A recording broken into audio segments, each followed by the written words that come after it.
I think a materialist approach to things is very, very consistent with my experience in Christian social justice. I feel like the deeper I get into anarchist practice, the deeper my faith is getting at the same time. I would hope that, securing means of life for all would be something all people of faith would say, oh yes, that's at the basis of what we believe. And those who are most marginalized know the most about the true, the good, and the beautiful.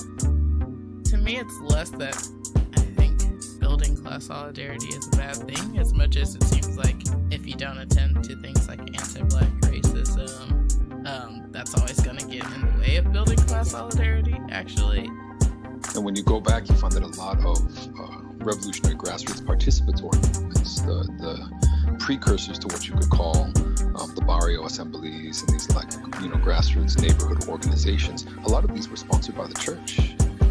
What does it mean to say that the Christian tradition is internally contradictory and there are antagonisms there and you're always being faithful to some aspects and betraying other aspects? Welcome to the Magnificast, a podcast about Christianity and leftist politics. I'm Matt Bernico, the co-host of this podcast. And I'm Dean Ditloff, the other co-host of this podcast. With our powers combined, we are one host of a podcast.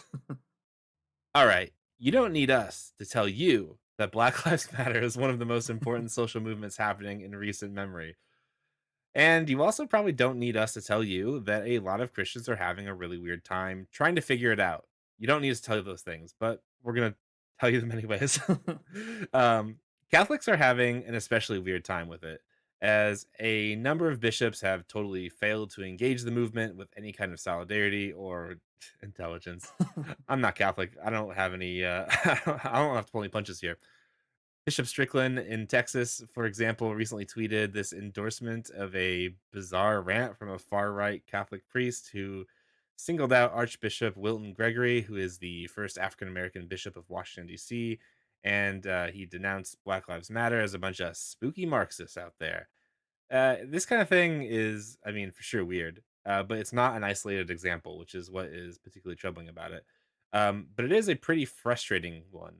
So meanwhile, Black Catholics and others have been calling out the bishops' failure to affirm Black Lives Matter and just all of the weird stuff they've been doing.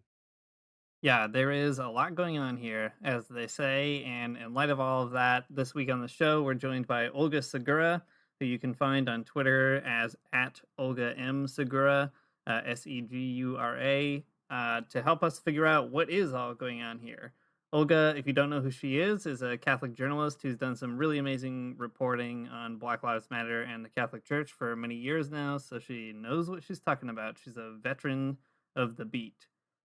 Through her journalism, Olga has been telling a really complicated story about the relationship between the movement and the church, and she's also been challenged by the stories herself to change some of her political opinions and how she looks at some of these issues, and we talk about all that on this episode.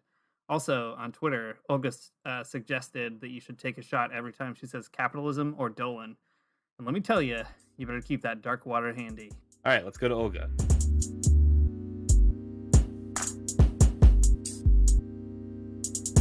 This week on the show, we're talking with Olga Segura, a very amazing and extremely cool journalist who used to work at America Magazine, now works at National Catholic Reporter, and has been doing all kinds of stuff in between. Olga, welcome to the show. Could we start off by just having you introduce yourself for our listeners? Sure. So first of all, I want to say that was such a cool introduction. I think it's like the best intro I've had this year for any talk that I've done. So I just want to say that. So you said a little bit about me. I just started at NCR last week. And before that, I spent most of the summer working on my book, The Birth of a Movement, Black Lives Matter and the Catholic Church. And before that, like you mentioned, I was at America, where I did a lot of podcasting, writing on race in the church, some culture writing, and soliciting just other amazing writers. So that's me. Cool, that's a great introduction. Well, so next year you are publishing a book that I'm very excited about, actually, with Orbis, called The Birth of a Movement, Black Lives Matter in the Catholic Church. And we usually start off these conversations just by asking our guests to introduce their work and give an elevator pitch for their project. So could you tell us a little bit about what your book is about and, I don't know, whatever else you might want to tell us about it? Sure. So I guess I'll start by, not to use this pun, but sort of where this book was born out of.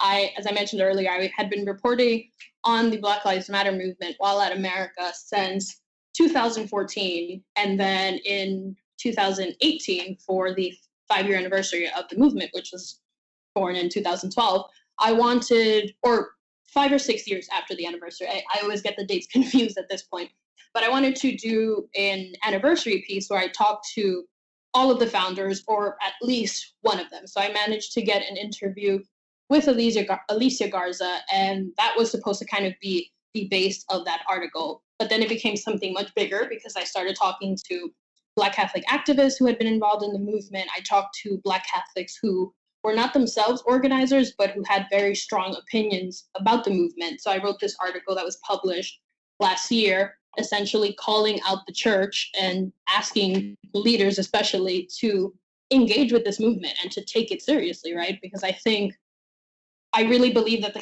we can get into this a little more, but I think the Catholic Church has been very silent in recent years, and I think they're doing a disservice to the future of the church by not engaging with this movement. So I wanted to kind of call them out and essentially tell all Catholics more broadly that, hey, here's this movement that at times is more Christian than our church and our hierarchy, you know? So I wrote that article in 2019, and the book was born out of that. And I initially imagined it to be a sort of, let me help white Catholics and white Christians how to not be racist, right? And then 2020 happened, and I completely scrapped that. And it became more, someone described it as a manifesto because he's a little bit older and not as comfortable with issues like police brutality or police reform, right? So the book at this point is now just this extreme challenge to our leaders and to white Catholics to just get behind issues like not just the Black Lives Matter movement, but to actively engage in police reform, right? To talk about what it means to defund the police from a Catholic perspective. So it became less, let me help Catholics not be racist, and more, the Catholic Church is racist, and here's how we can be better by being an abolitionist church, right? Or being a church that actively challenges police officers. So that's a little bit about the evolution of the book. That's great. I mean, as you were saying, extremely timely, and it's great that the project has been able to adapt to the moment, and I'd be curious to hear more about that process for sure. You've done all this reporting, as you said, for so many years now on how the Catholic Church is or isn't responding to the Black Lives Matter movement. And I guess I'm curious to hear more about that. You've been alluding to it already about some provisional conclusions, which is great. But maybe you could start by, do you want to give us the good or bad news? You know, what's inspiring you or what's disappointing you about that relationship? Sure. What's interesting about this question is that depending on what day of the Catholic News Week it is, the answer to that tends to vary. So I think right now, I'll start with the good news. So what I've been really inspired and hopeful seeing is just, this is kind of the first time where you're seeing white Catholics as individual Catholics, including bishops here and there, who are publicly grappling with their own whiteness and talking about things like, oh, here's what it means to be complicit as a Catholic. Here's what it means to have been super privileged by a capitalist system that's also simultaneously oppressing Black and brown people, right? And I think I've even been seeing, or not I think, I've also been really inspired to see a lot of white Catholics who I follow on Twitter, who I follow on Instagram, supporting mutual aid funds all across the country, or people who are like, okay, here's this activist that I follow.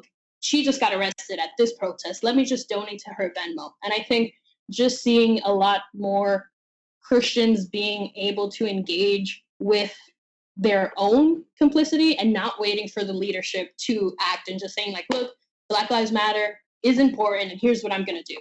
So that has been super inspiring to watch. But on the other hand, right, because there's disappointing bad news in our church, I think I've been very distraught seeing how bishops seem to have become more, I'm trying to see what the right word is. I think they've become more confident with their bigotry and with their racism. I think that it is an election year in the United States, and Donald Trump is feeding into their narcissism, right? He's feeding into their racism, and they're falling for it. And I think they're falling for it, and they're saying things publicly as alleged church leaders, right? That I'm looking at as a Black Catholic and thinking, wow, you do not care about my life, right? We just saw the story of Bishop Strickland, who supported this priest, and I don't remember his name, but whatever this latest racist white priest in the United States, his name is, just supporting him for what he said, right? And just this priest said disparaging comments about Father James Martin. He said disparaging comments about Wilton Gregory, who can publicly align himself with someone who's being racist toward a fellow bishop, right? Who in theory, if you're thinking about the church like a business, he's your coworker, right? He's a colleague in the work that you do. And I think that's been the most disappointing thing, essentially just seeing bishops who are doing a very poor job of disguising their own bigotry. I think before, bishops were a little more discreet, and I think 2020, Donald Trump has really has emboldened them in a way that we haven't seen before. And I think that's the saddest thing for me right now. That is sad. I don't want to reduce this to a situation where it's like clergy against lay people or something, but how do the lay people that you follow that you find inspiring, how do they respond to the clergy who are less inspiring? Well, I think one thing that I've been seeing a lot of people doing is just calling them out on social media. And I think a lot of people, and for right reasons, I think there are pros and cons to the public shaming. But I think when we're talking about bishops who for most of their time in these leadership positions have been quiet about a movement, but then want to release comments like Bishop Daley did out of Washington, I believe, who chastised that Catholic Charities president who said, yeah, I'm complicit and I'm guilty of racism as a white Catholic. And his comments, this bishop had never spoken about Black Lives Matter before, but when he released a statement this year, the rhetoric was very much, oh, the Black Lives Matter movement doesn't care about abortion, or they don't care about crime, gun violence in Chicago. And just seeing Catholics on Twitter call out that language and say, hey, as a leader, here's what the gospel tells us to do, and here's what you're not doing. I think that's been really great. I think that bishops and leaders who are failing, I think that they deserve to be publicly shamed. And seeing that has been inspiring, but that has also surprised me because I think we weren't seeing that in 2013, right? And in 2020, I'm like, no, I'm going to call Dolan out when he does something really crappy, or I'm going to call out this bishop when he does something, because I think accountability is important. And I think that has been seeing individual Catholics, again, just sort of holding themselves accountable, but also holding the church accountable. That has been extremely surprising to see this year. That's great. That makes me feel inspired too. I appreciate you sharing it with us. I'm glad. Well, maybe we can take a step back and talk a little bit more about your book. In the research for your book and in writing it, like what stories have stuck out to you or surprised you? Is there anything that has like really been challenging to you or yourself? Yeah, I don't know what's the book shown you so far that's been interesting about Black Lives Matter in the Catholic Church?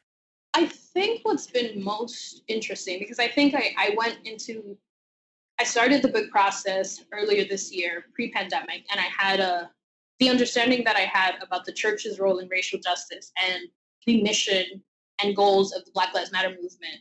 Those themselves haven't changed. I think in that regard, I haven't found like something hasn't been surprising in that, but I think what has been challenging for me is more on a personal level, sort of my own faith life. I went into this thinking, oh, okay, I'm a very liberal Christian. I'm a very liberal Catholic. I'm an immigrant, and all of these, I think I use all of these different ways to identify, and I use them to determine what my faith life was going to look like. And I think throughout the book process, I've been really challenged to think, oh, no.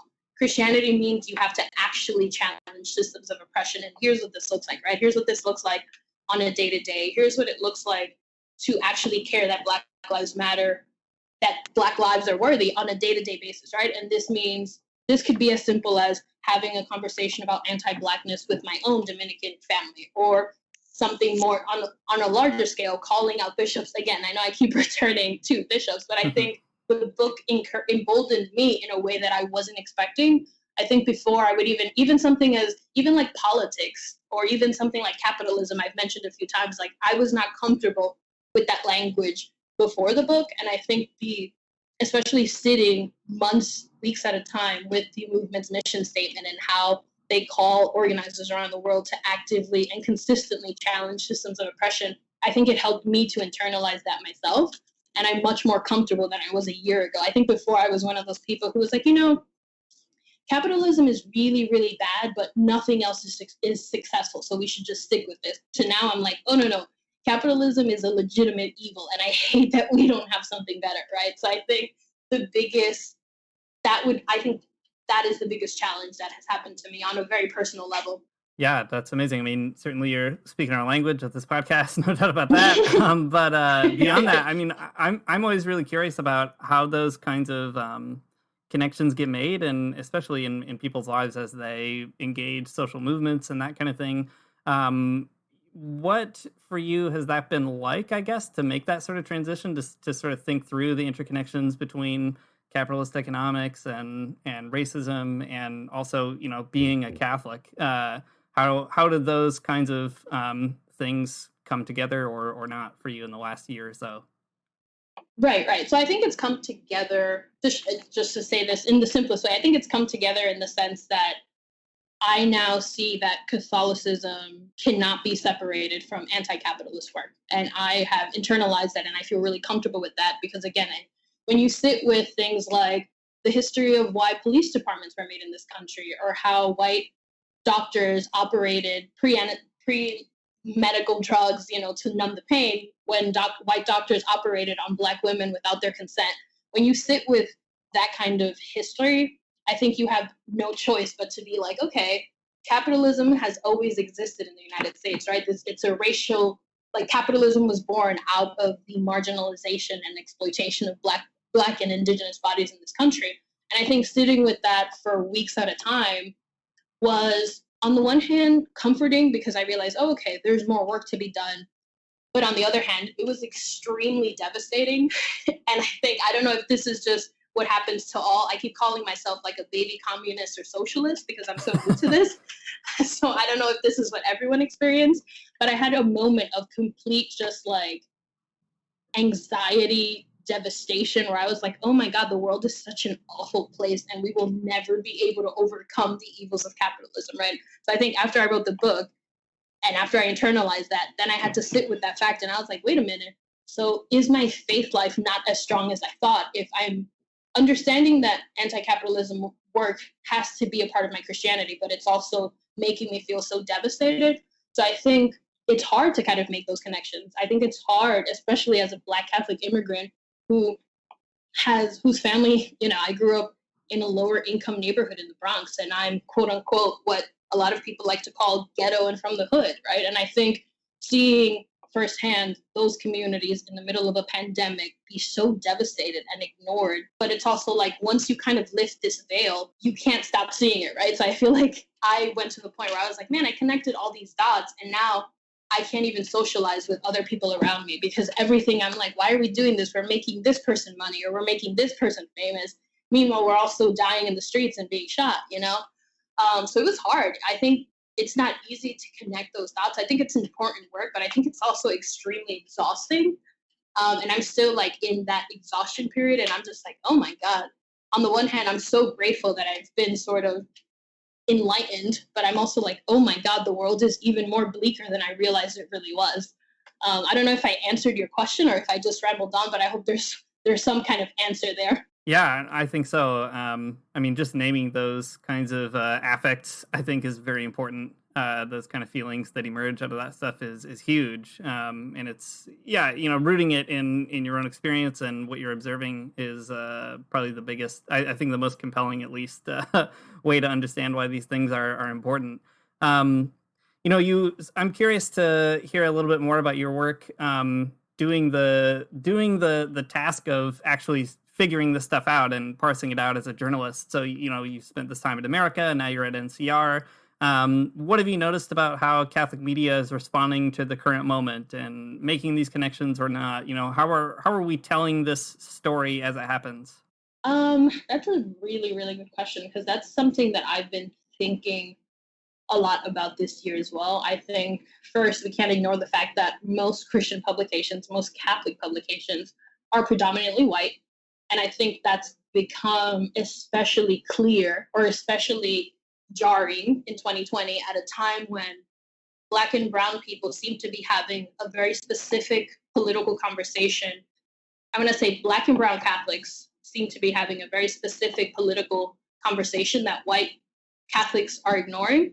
And I think that one has to do a lot with the fact that these publications are predominantly white. And I think that is this is just a fact everyone knows. So I think that makes its way clear in the type of work that is done.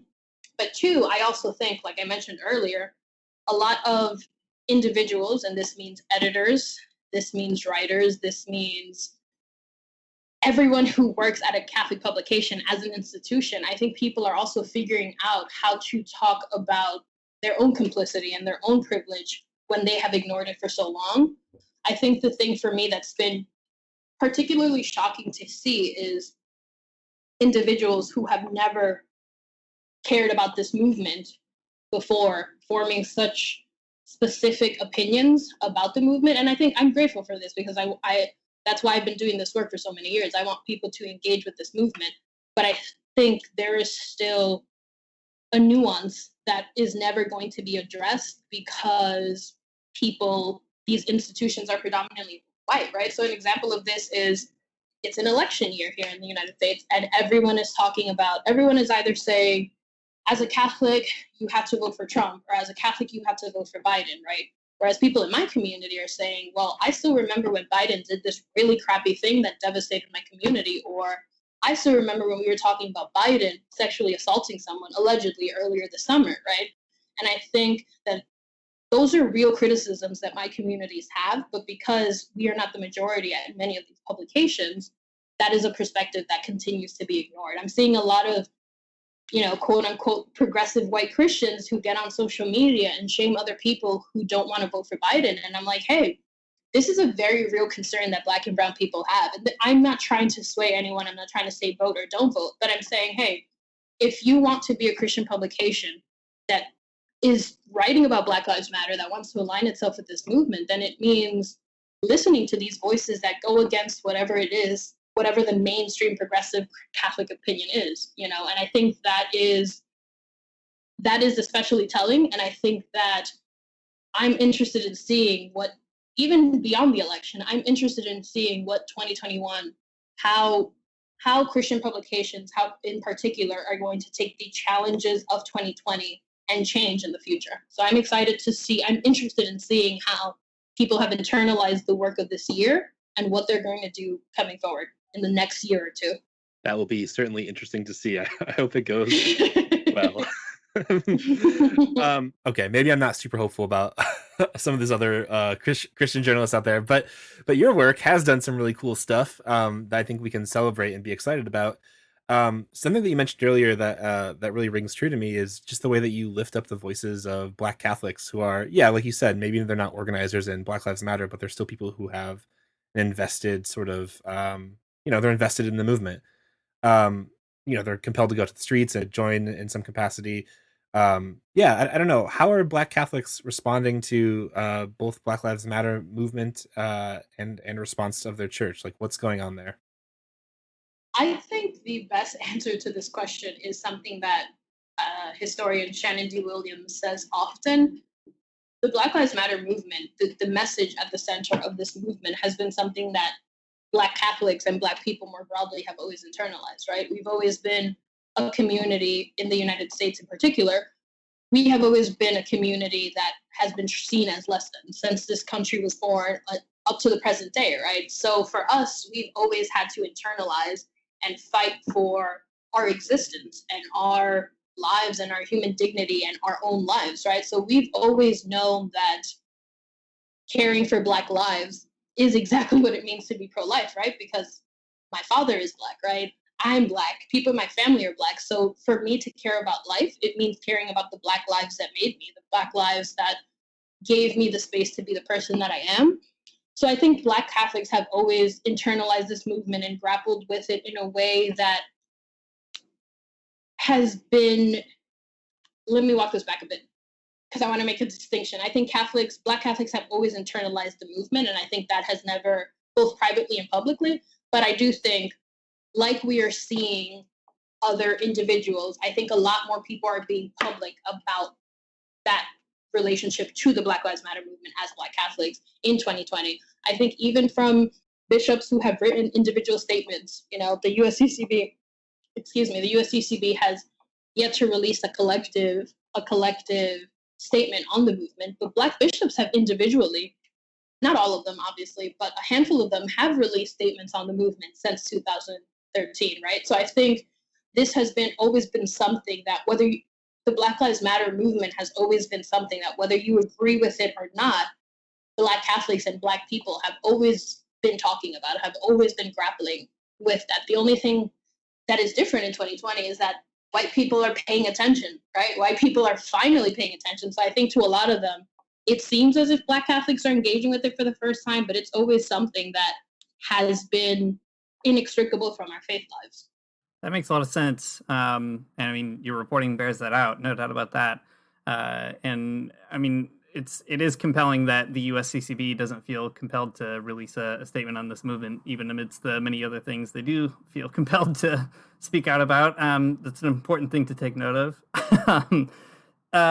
This is kind of a weird question to ask because terms like religious and secular can be misleading, but do you think that there's something specific that religious people, or maybe we could even say Catholic people or Christians broadly, have to offer Black Lives Matter as a movement? It's not the case that it's a totally secular movement, right? There's lots of spirituality kind of floating around in it too, but so I don't mean to play them off as like, what can these Christians do with this group of secular people? But I guess what I mean is, what does it mean to bring Catholic commitments or Christian commitments into that kind of space or struggle? Right. I think that's just a super fascinating question, and obviously something that I've been interested in since I've reported on this. I think that Catholic people have a lot to bring to this movement. I think that when you sit with Catholic social teaching, or when you sit with Jesus's words in the Gospels, right? I think that you see that the language that this organization, that Black Lives Matter movement, the language that they promote, right? Liberation for Black people means liberation for all people. We want to build a world in which Black people are valued beyond the entertainment business. We want to build a world where everyone is treated with dignity, including the most marginalized, right? So when you sit with that language, that is so very clearly Christian to me. And I think that when Catholics think that this movement doesn't have a space for them, I just want to say, of course this movement has a space for you. There's so much overlap, right? I think that even taking Catholic social teaching, I think we have the language and we have the tools to talk about how to do this social justice work. I think that Catholics know what it is to sit with the most marginalized. Pope Francis says this all the time: go out to the margins and meet people where they are. And I think Catholics who really internalize that and who really, really live out Jesus's call, right? I think that they completely are the exact leaders that this movement needs, because they know what it is to care about people who have nothing. They know what it is to care about a community that people disregard. And I think that especially priests, especially nuns, I think they also have experience, right? They have experience doing this work. Like the Jesuits are so great at taking vows of poverty and working with people all across the world. And I'm like, if you were to take that experience, you could teach so much to these young activists who are getting involved in organizing for the first time. And I think that our church has so much to bring to this movement, but it's so afraid to do that work. And I think until we get over that fear, we will never, the church, and by we, I mean the institutional American church, I think until we get over that fear, the church is never going to be on the right side of history, because we need to restructure this idea that the movement and Christianity, Catholicism in particular, are so incompatible, right? Because the reality is that they feed into each other and they complement each other so well. And I just wish that our leaders in particular would realize that. And right, even if it were a 500-word press release, I would welcome the bishops to actually publicly say something about this, because they're so individually, so many of them are committed to just denigrating the movement instead of actually telling Catholics, hey, here is why the Black Lives Matter is super Christ-like, and here's why you should get involved with it, So I think that our church has so much to offer if it actually wants to do the work. Yeah, I think so too. That's a great way to frame it. A minute ago, you said that that the church has some kind of like fear about joining the movement or feeding into it in some ways, right? I don't know. Could you talk a little bit more about that fear? Like, what do you think is going on there? What is the fear? I think the fear comes from, there are two things that are happening here. I think one, there's just most of our bishops, and I want to just be clear, when I say these criticisms, I'm specifically calling out the bishops because they are supposed to be teaching us how to think about these issues and guiding us, etc.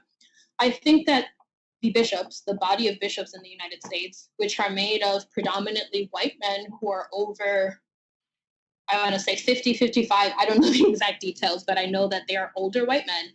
I think that there's a genuine fear of engaging with an experience that is so different from their own, right? I think we saw this with the 2016 election. Donald Trump fed into this fear that white Americans have that when social justice movements are rising in the United States, it's because people want to erase white identity and people want to erase white people and the white experience. But that's not the reality, right? Because that is impossible to do. But I think the bishops have that same fear. I think the bishops are afraid to challenge themselves to step outside of their white bubble and actually meet people on the margins. And I think in particular, they are afraid to do that with a movement that was formed by 3 Black women, 2 of whom identify as queer. And I think that there is a very misogynistic tone and behavior that bishops take when it comes to engaging with Black women. I think they disregard the work that these women do.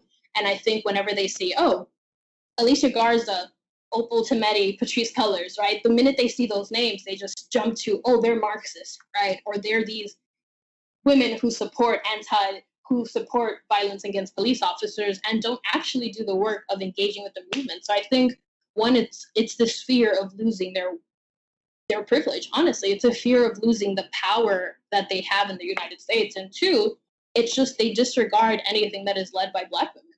Yeah, I think that makes sense. This, I guess, kind of plays into the next question. You've brought up Donald Trump a few times. You've talked about the ways that Donald Trump and the sort of rise of fascism in the United States has really emboldened some Catholic voices. Maybe you could talk a little bit about that. There's a growing right-wing contingent within the Catholic community. I don't think that's surprising to anyone on Twitter these days. Could you tell us a little bit more about like what's going on there? What's behind this huge surge in reactionary politics? Is it just Donald Trump? Is there something else to the story? What's happening there?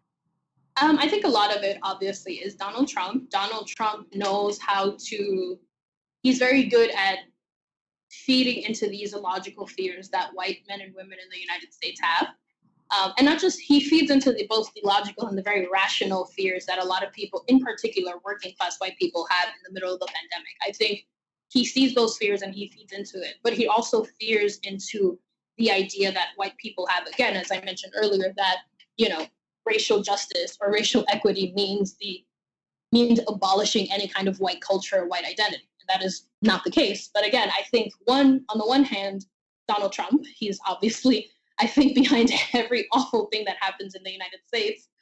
But I also think that a lot of people have just been emboldened when it comes to their own racism and bigotry. I think that there have always been these awful racist people in our church, but I think that prior to 2016, they were private about it.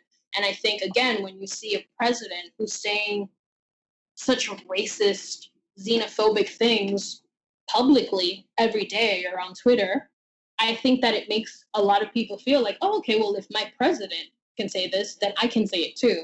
And I think a lot of white Catholics are just showing their true colors. I think we see the church militant types, right? We see that these people have always existed. These really right-wing extremists have always existed. Trump has just given them, like I mentioned, a lot of bishops feel emboldened to show their true racist colors. You have the president of the free world, essentially, telling them that it is okay to fear Black people, that it is okay to shoot protesters, that it is okay to, quote unquote, fear illegal immigrants or illegal aliens. He is feeding into that, and he is empowering them to be public about these ideas in the same way that we saw the first president I voted for was Barack Obama, and I was 18, 19 at the time, and voting for him at that young age, right? This was before my radicalization. At that age, I was very comfortable using the language that Barack Obama was saying on television because I thought, here's my president, right? And I'm 19 and I'm super susceptible to the world around me. And I think Trump is feeding into that. And it's not just older Catholics, right? We're seeing a lot of young people who go on TikTok, right? I feel like every week I see some young person saying some racist, outrageous thing on TikTok. And I think it's not so much that there's a surge in sort of reactionary politics and Catholicism. I think it's more that people have courage now. I think people feel comfortable associating their Christianity with bigotry on a public level. And I think, again, that has to do with Trump and has to do with the fact that when our church leaders don't tell us otherwise, again, I think that's also a problem. I think there's Trump saying these awful things, and then there's our leaders collectively staying silent. But individual leaders like New York City's finest, Cardinal Dolan, meeting with Trump and telling us that, he's a Christian and we should accompany him. I think that when those two things are happening in the middle of a global pandemic where Black and brown people are dying, where police officers are beating people up in the streets or shooting people down, I think that when you see those two things happening, I think people feel good about being racist, right? Because they say, oh, if this is the status quo, the public status quo from church leaders, why wouldn't I show that? So I think it's less a surge and more just like, oh, okay, finally, I can be my true racist self for the first time in my Catholic community. Referring to Cardinal Dolan as New York City's finest is a very good line. So thanks for that. I'm glad you guys appreciate that. That's another thing that 2020 has allowed me to do, just publicly call out my own bishop. So here we are. Yeah, well, good on you for that. It's not easy to do, I imagine, especially in New York City. One thing that we talk about a lot on this podcast is how Christianity sort of creates these really weird forms of logic that allow people to be racist, or it like gives them, I don't know, strange commitments and tools that can allow them to be resistant to bad stuff, but also sort of enables bad stuff too. And I'm really curious about what your thoughts are on that. There's a handful of bishops who have gone out of their way to, as you say, criticize Black Lives Matter by name or criticize one thing or another, whatever, toppling statues, etc., whatever it might be. What kind of particular objections to Black Lives Matter do you think emerge from Catholic thinking? What roadblocks are there that stop people from entering into dialogue with that movement? I mean, you mentioned like the loss of privilege, which is all absolutely true. But any kind of like rhetoric or language that you see kind of, giving people maybe mental roadblocks from that?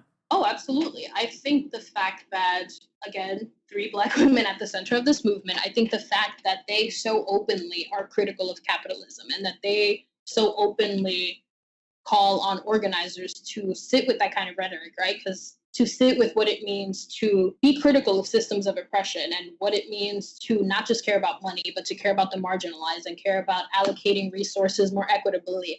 I think that people see that language, not just because you can see that on the Black Lives Matter movement website, but you also, these are organizers who give speeches, who talk publicly, who tweet, and who use this kind of language. And I think people see that immediately and are like, okay, well, these women are Marxists, so we can't, as Catholics, we can't engage with anyone who is critical of capitalism. And I'm like, okay, Pope Francis is critical of capitalism. Pope Francis calls on us to think about consumerism and to think about the effects that it has, not just in the United States, but around the world. And I think that is one of the main objections that I often see. Or another one is, these women being so critical of police departments and calling on people to defund police departments or to abolish the police, right? I have heard people who say, again, Cardinal Dolan goes publicly and makes comments, and I'm referring to him because he publicly wrote an article, but because I've seen this language a lot. He wrote that piece in the Post earlier this summer where he glorified police officers, right? And I think that when Catholics see that, they think, okay, well, police officers are just like Jesus, right? They're these moral institutions that we have to protect at all costs because they care about our human dignity. They care about pro-life issues. In reality, that's not necessarily the case, right? But again, when they see leaders who say the rhetoric of this movement is dangerous because they're violent, because they hate police officers, because they want babies to be killed in the womb, because they are pro-choice, I think that creates the unwillingness that people have. Because I think there are people who are the right wing. We know the types, right? There are people online, there are commentators who are just extremists and who make absolutely no sense whatsoever. But then there are Catholics who genuinely don't understand what this movement, don't understand the movement. They don't understand what it is to talk about abolishing the police, right? They don't know what it is to talk about rights for transgender men and women. They don't know how to talk about capitalism, again. But then they don't know how to talk about these things. But then our bishops are still opining on this. Our bishops are still saying, well, you know, we're approaching an election and anyone who isn't against abortion is evil. That continues to create confusion and continues to fuel these roadblocks, like the word you use, continues to fuel these roadblocks that white Catholics in particular already have. And I think that makes it so difficult for people who could be swayed to engage with this movement. But if all they're seeing are bishops who are, and at this point, I hate using this word, but fake news, right? There's so much misinformation that is being spread, not just by publications, but also by the bishops themselves. And I think that continues to create this lack of understanding about what social movements, more broadly, what they're doing in the United States. And I think that is the biggest roadblock. I think until bishops, again, in particular, I'm very critical of bishops, but I think until they actively start to help Catholics, in particular white Catholics, who are like conservative, but still understanding that there's a problem, I think until bishops try to talk to them and try to help guide them, we're going to continue to see these obstacles and people just not willing to engage with this movement. Yeah, I think that makes a lot of sense. In an article that you wrote for America not too long ago, you actually put this point here in a really nice way. You wrote, "To be a merciful church, we must rebuke the violence that took the lives of Miss Taylor, Mr. Floyd, and so many others. This means courageously and radically transforming our church into an active force for justice and a solace when the world seems to tell our people that we do not matter."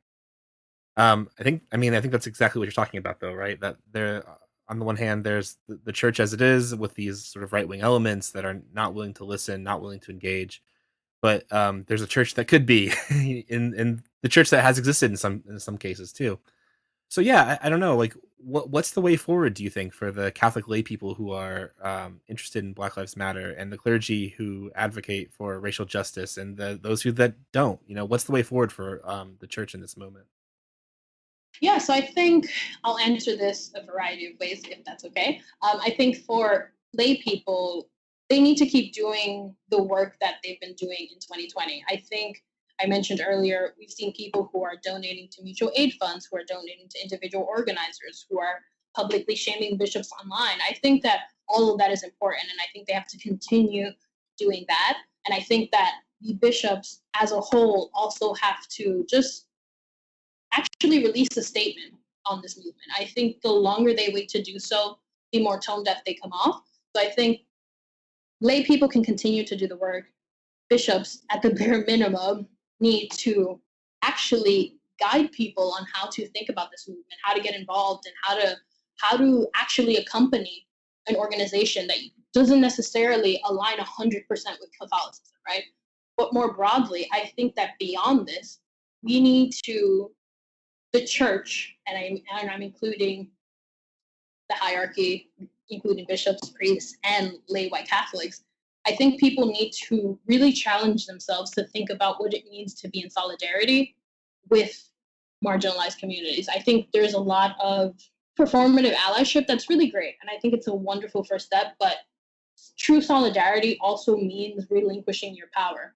And I think until we start centering and uplifting marginalized communities fully, and this means stepping aside and letting people step into editorial spaces, or letting bishops or letting priests step into, Black and brown priests step into positions of leadership at the USCCB or all across the country.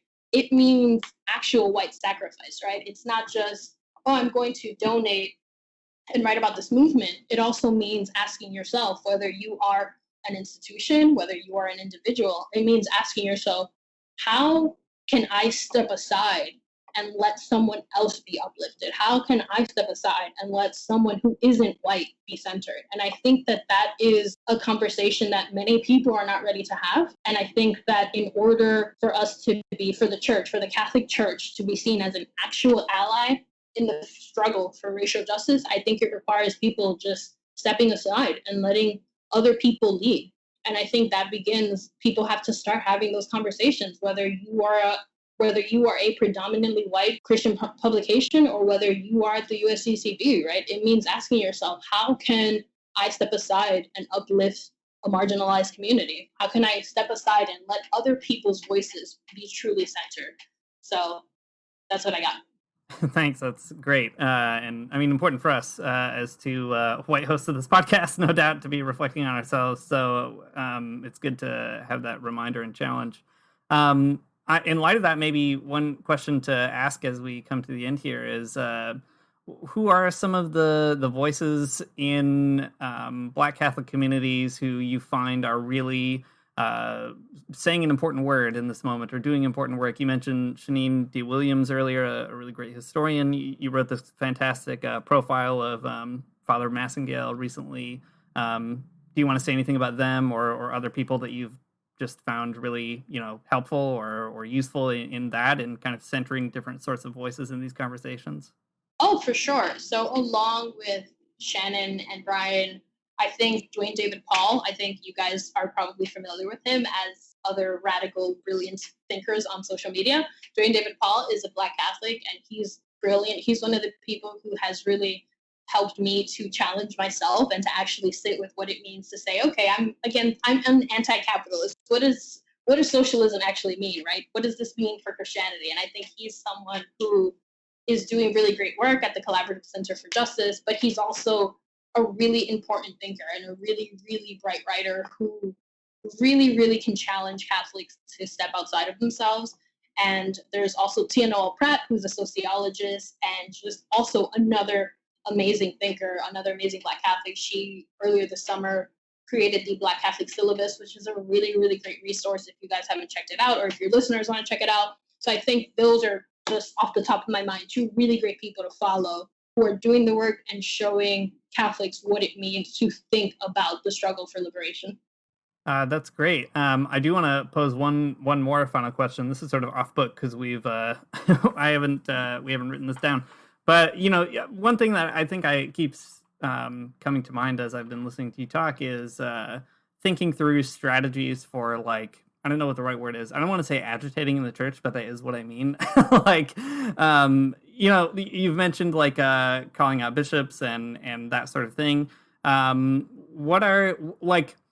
What do you think is sort of a promising strategy for doing that, right? Like what's an effective way of really showing the church hierarchy and other Catholics too that, like, we, like, the laity and other people in the church mean business when it comes to racial justice. Like we're not going to settle for people just not engaging it or waiting for it to go away. Like, what strategies maybe from history or that you're seeing are things that you just think, yeah, if more people were doing this or thinking hard about this, we'd be better off?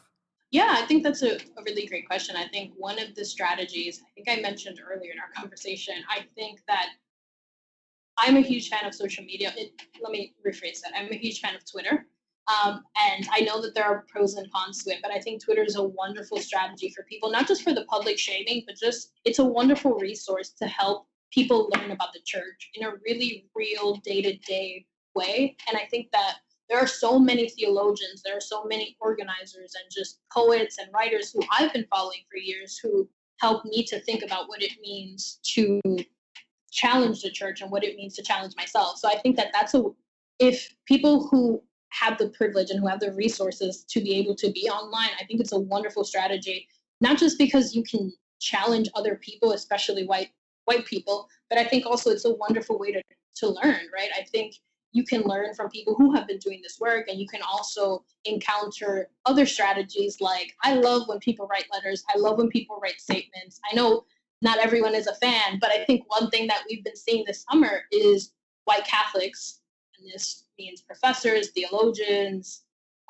sociologists, historians, writers, etc. You're seeing so many people write public letters calling out bishops and demanding that bishops be more vocal on immigration, on what it means to be pro-life, on racism. And I think that is important because in the future, when we look back at 2020, and when we look back at whatever year, but in particular 2020, we are going to have actual evidence of what people were doing. We're going to see that there are archives of people who wrote letters, people who marched in the street, people who publicly called out bishops, or people who had something as simple as a thread where they were like, hey, here's how Black Lives Matter and the church go hand in hand, right? Like, we are going to look back and see that people have been doing the work while bishops have been silent. And I think that those strategies often might not feel like they're enough right now, because I think often, you see a letter and it's like, sign this petition, and no one shares it, no one signs it.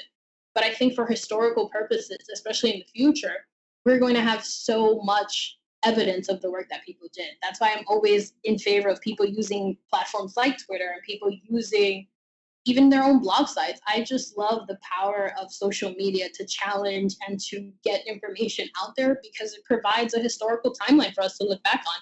And I think that's always a strategy that I suggest people do if they're comfortable, because I also know Twitter is a really evil place, and I often have to take breaks because Catholic Twitter can be the ugliest place online sometimes. But I think it's just social media and just blogging and newsletters and anything where you can share information and provide social commentary about the church and about social justice, I think is such an amazing strategy, because that is how you get people thinking. That is how you get people thinking. That's how you spark people to go out into the street and march. And that's how you get people to actually want to accompany Catholics who are not like them. And I think, again, it's a struggle toward liberation. It's going to take time. And I think people get so caught up in having to have results now that they disregard social media or writing, etc., as any kind of worthy strategies to use in the fight for racial justice. But I think they're important for a variety of reasons. And I think those are two of the strategies that I love to encourage people to take part in if they can. That's great. I think that's a really good word, and definitely elevates the importance of our podcast, maybe as well. We're out here, we're just posting. We're posting for social justice. That's what we're doing. Yeah, there you go. Yeah. Well, I think that you and your journalism has probably done it a little bit better than us. And where can people find your writing these days? If you want to plug some of that, that'd be great. Oh, sure. So people can find my writing, my ranting, my calling out bishops, whatever they're into, on my Twitter page, which is at Olga Segura, and that has details about when my book is coming out and where my latest posts are coming out. So I think my Twitter. Awesome. Well, thank you so much for coming on the podcast and talking about your work. It's been really fascinating and enlightening. So you heard it here, folks. Go follow Olga and read what she's writing. And we'll be on the lookout for that Orbis book next year. Thank you, guys. Thanks for listening to the Magnificast. If you like what you heard, first of all, you should definitely follow Olga at Olga M. Segura on Twitter and be on the lookout for her book through Orbis Press. You can also support us and this very good podcast that you definitely did listen to and did enjoy and did love at patreon.com/themagnificast. You can find us on Twitter at The Magnificast. You can email us at themagnificast@gmail.com. Oh boy, you can find us lots of other places too, I'm sure. We have some merchandise at redbubble.com. You can just search The Magnificast. And our music is by Amoria Armstrong, and our outro is by The Illogical Spoon. We'll see you next week. Church in the morning, souls alive. Heaven come to earth and there won't be no church. We'll meet down by the riverside. There we'll swim with all creation. Never get tired, never bored. Don't worry, someday there'll be no dam between us and our Lord.